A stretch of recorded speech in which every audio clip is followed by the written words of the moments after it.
Qu'est-ce que c'est la CNIL? Je pense aux auditeurs, bien sûr. Commission nationale de l'informatique et des libertés, autorité française chargée de veiller à la protection des données personnelles. Monsieur Borret, bonjour. Vieille dame qui a mal vieilli. Bonjour. Vous êtes le premier adjoint au maire de Nice en charge de la sécurité.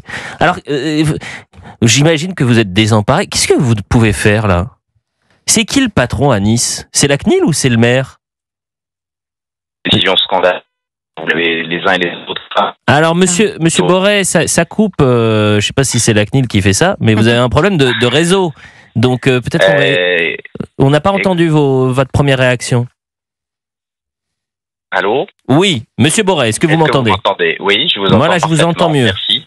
Alors, quelle est votre première réaction? Je disais que d'abord, cette décision est scandaleuse, vous l'avez rappelé, elle fait suite au 14 juillet 2016, où l'attentat de Nice avait conduit à ce qu'il y ait une grande inquiétude dans la communauté éducative et dans les écoles pour protéger nos enfants. Nous avons mis en place des caméras qui nous permettaient d'avoir une détection automatique lorsqu'un véhicule se trouvait à proximité d'une école plus de 5 minutes et qu'il n'avait rien à y faire, sans qu'il y ait d'ailleurs de données personnelles qui soient enregistrées. Et pourtant, la CNIL vient de nous donner instruction de déconnecter ces 77 caméras augmentées qui protégeaient nos enfants.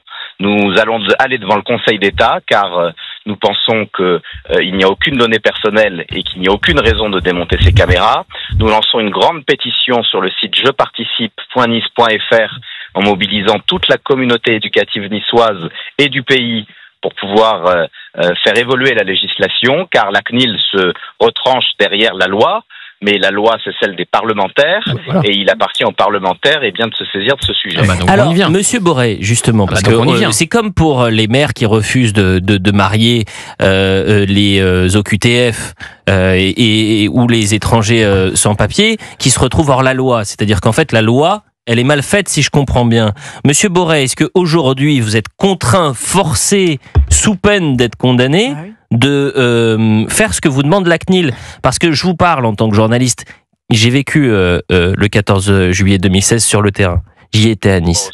Et je vous parle aussi en tant que Niçois de cœur, c'est-à-dire que je connais bien la région, je connais bien les Niçois, et eux, ils sont en demande de sécurité. Je peux vous dire que la CNIL, personne ne connaît du côté de la promenade des Anglais. En revanche, le 14 juillet 2016, tout le monde s'en rappelle. Tout le monde. Donc si les messieurs et les mesdames de la CNIL ou les députés qui ont autre chose à faire que d'aller vers une sécurité XXL, il faut peut-être faire rencontrer quelques Niçois ou Niçoises qui aujourd'hui ont vécu ça et espèrent que ça n'arrivera jamais à côté d'une école. Vous avez raison, la CNIL c'est une autorité administrative indépendante comme il en existe beaucoup et qui donne des injonctions mais qui n'a pas le suffrage universel avec lui. La CNIL se repose sur une loi de 1978. Ne croyez-vous pas que les menaces ont changé, que le monde a changé, que la violence, l'islamisme, le terrorisme est sur notre sol et qu'il est normal que les maires veulent protéger leurs concitoyens? Donc oui, nous nous battrons jusqu'au bout.